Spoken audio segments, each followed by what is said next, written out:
Inform human, आप तक सच पहुंचे, यही हमारी कोशिश है। मुझे मंदिर में से बना था, मंदिर से ले रही हूँ।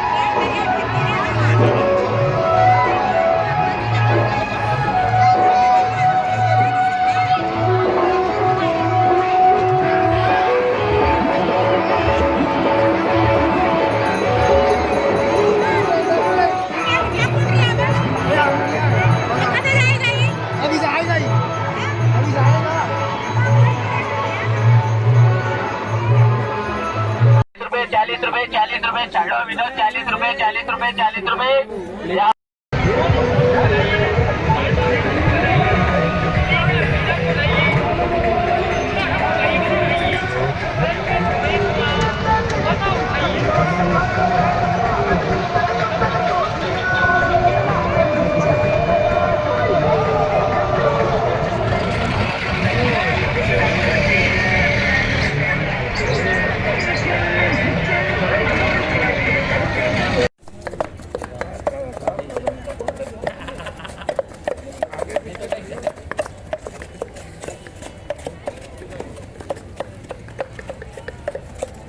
भाई सब भेजो कॉपी।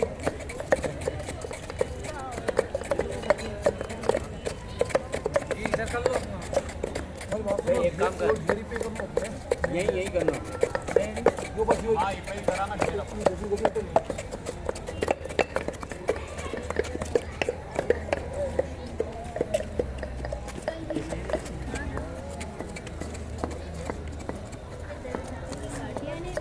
क्या ये स्थल उज्जैनी के रूप में विकसित हो सकता है? बिल्कुल हो सकता है। ये उज्जैनी से भी अच्छा क्षेत्र बन सकता है, क्योंकि उज्जैनी जहाँ जिस स्थान पे है वहाँ पर किसी प्रकार का वन क्षेत्र नहीं है। यहाँ से यानी वन प्रारंभ हो जाता है। विंध्याचल जो महापर्वत है वो निश्चित रूप से यहाँ से प्रारंभ होता है। तो क्या आहुति वगैरह इस बार विशेष क्या खास है? यज्ञ की विशेषता ये है कि यहाँ पर यज्ञ जो होता है इसमें शिवशक्ति महायज्ञ है। इसमें करीब 3,50,000 आहुति प्रदान की जाती है और प्रतिवर्ष ये शिवशक्ति महायज्ञ होता है। इस वर्ष यहाँ पर 15 यजमान दंपतियों के द्वारा सुबह से लेकर शाम तक भगवान यज्ञ नारायण का यजन किया जा रहा है। जटाशंकर भगवान की जय। ये जटाशंकर तीर्थ स्थल बड़ा अलौकिक और अद्वितीय है। त्रेता युग में जटायु के द्वारा यहाँ पे जो है तपस्या की गई थी। भगवान भोलेनाथ का साक्षात जो है श्री विग्रह विद्यमान है। माँ नर्मदा की पुनीत धारा भगवान भोलेनाथ का हमेशा सतत अविरल अभिषेक करती रहती है और इसी संदर्भ में यहाँ प्रतिवर्ष शिव शक्ति महायज्ञ होता है। हमारे पूज्य पाद स्वामी श्री महाराज जी, बाबा जी महाराज केशवदास जी की सत प्रेरणा से 59वां शिव शक्ति महायज्ञ चल रहा है। और इस तीर्थ स्थल की यदि हम लोग बात करें तो ये सही में भी तपोभूमि है, अलौकिक और अद्वितीय। इस भूमि की विशेषता ये है कि जो चारों दिशाओं में यज्ञीय वृक्ष किसी समय में मगशालाएँ होती थी, यानी यज्ञशाला और मगशाला। यज्ञशाला का मतलब बनाई जाती है और मगशाला खुले में होती है, जहाँ चारों दिशाओं में 4 प्रकार के वृक्ष रहते थे।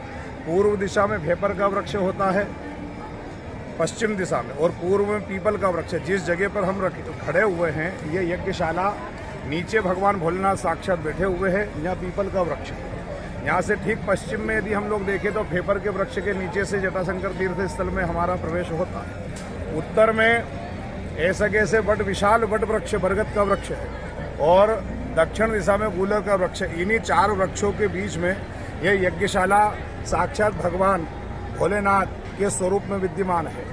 इस तीर्थ स्थल की विशेषताएं तो अलौकिक है कि यहाँ ऋषि मुनि महात्मा ने रहकर अनेक वर्षों तक तप किया और उसी तप के प्रभाव से इस भूमि में इतनी चेतनता आई कि यहाँ पर जो भी व्यक्ति आता है उसके मन की वृत्ति बदल जाती है, मन का स्वभाव बदल जाता है। और बाबा जी ने ऐसा यहाँ पे तप करके और ऐसे लाइन से लोगों को जोड़े गए कि आज भी देखें हम लोग तो ये भंडारा जो है सतत चल रहा है। जटाशंकर तीर्थ स्थल पर अन्य क्षेत्र सदैव चलता रहता है। लोग दूर दराज से यहाँ पर आते हैं और पूरे वर्ष यहाँ पर लोगों का आना जाना लगा रहता है। लोग अपनी मनों की इच्छा मनोकामना लेकर आते हैं और निश्चित रूप से भगवान जटाशंकर उनकी सभी मनोकामना पूर्ण करते हैं। ये मालवांचल के अंतर्गत जो है विंध्याचल पर्वत से लगा हुआ सटा हुआ जो स्थान है, इस स्थान की अलौकिकता अद्वितीयता तो यहाँ पर आने के बाद ही हमें पता लगती है कि जब यहाँ पर आते हैं देखते हैं तो बड़ा मन प्रफुल्लित होता है, मन प्रसन्न हो जाता है। इसी संदर्भ में जो प्रतिवर्ष यज्ञ होता है पंचकुंडात्मक श्री शिव शक्ति महायज्ञ, इस वर्ष भी प्रचलित है। यहाँ देखो वर्ष के यदि कर्म देखें ना तो आंवला नवमी पर विशाल यहाँ पे भंडारा होता है जो अन्नकूट महोत्सव कहलाता है। 4 नवरात्रि होती है, चारों नवरात्रि यहाँ पे बनाई जाती है और उनमें कन्या भोज वगैरह हर अमावस्या हर पूर्णिमा के दिन भंडारा होता है। पूरे क्षेत्र के प्रत्येक जन यहाँ से जो है लाभान्वित होते हैं और यहाँ अपना जो है धन का व्यय दान करके और इस कार्य को प्रगति प्रदान करते हैं और भगवान भोलेनाथ निश्चित रूप से सभी की इच्छा पूर्ण करते हैं। इसमें कोई संदेह नहीं, किसी प्रकार का संशय भी नहीं है। ये साक्षात भगवान जटायु के द्वारा तपोभूमि यानी तपस्या किया हुआ स्थान है। भगवान भोलेनाथ के ऊपर अविरल हमेशा सतत जलधारा गिरती है जो माँ नर्मदा से सीधा उसका संबंध है और वो जल नर्मदा से ही आता है। पूर्व काल में यहाँ पे एक महात्मा जी रहते थे, ऐसा बताते हैं, ऐसा प्रमाण भी है कि यहाँ पूर्व काल में कोई महात्मा जी रहते थे। वो यहाँ पर रहकर प्रतिदिन नर्मदा स्नान करने के लिए जाते थे। उनका वृद्धावस्था जब आई तो उनसे जब असहाय हुए, बनी नहीं, तो माँ नर्मदा ने स्वयं ने कहा कि चिंता मत करो, मैं तुम्हारे स्थान पर ही प्रकट होंगी। जब से भगवान शिव के ऊपर ये अविरल जलधारा सदैव प्रवाहित होती है और बाबा संत श्री केशवदास जी महाराज की सत प्रेरणा से ये अन्न क्षेत्र चलता है। ये इतना बड़ा मेला उत्सव होता है, पूरे हमारे इस देवास जिले का सबसे बड़ा मेला है और इसी संदर्भ में सब लोग यहाँ जो है तन मन से सहयोग भी करते हैं। मैं अगर देखा जाए तो सरकार की यदि किसी प्रकार से यहाँ दृष्टि हो जाए और इस क्षेत्र में थोड़ा सा और कहीं ना कहीं प्रगति विकास हो जाए तो बड़ा आनंद हो, क्योंकि काली सिंध जो नदी है यहाँ से 3 किलोमीटर पे ही उसका उद्गम स्थान है। हम जिस क्षेत्र पर खड़े हैं यहाँ से 2 नदी का उद्गम स्थान है, एक तो है काली सिंध और दूसरी है खाड़ी, जिसको खाड़ी नदी कहते हैं। देखो ये स्थान ऐसा तीर्थ है कि एक सीधे यमुना में जाती है और दूसरी नदी सीधी नर्मदा में मिलती है।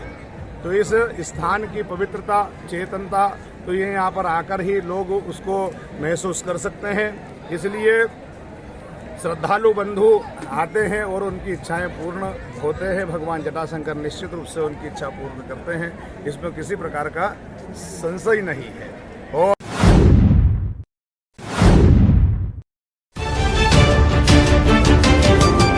इन्फॉर्म ह्यूमन, आप तक सच पहुंचे, यही हमारी कोशिश है।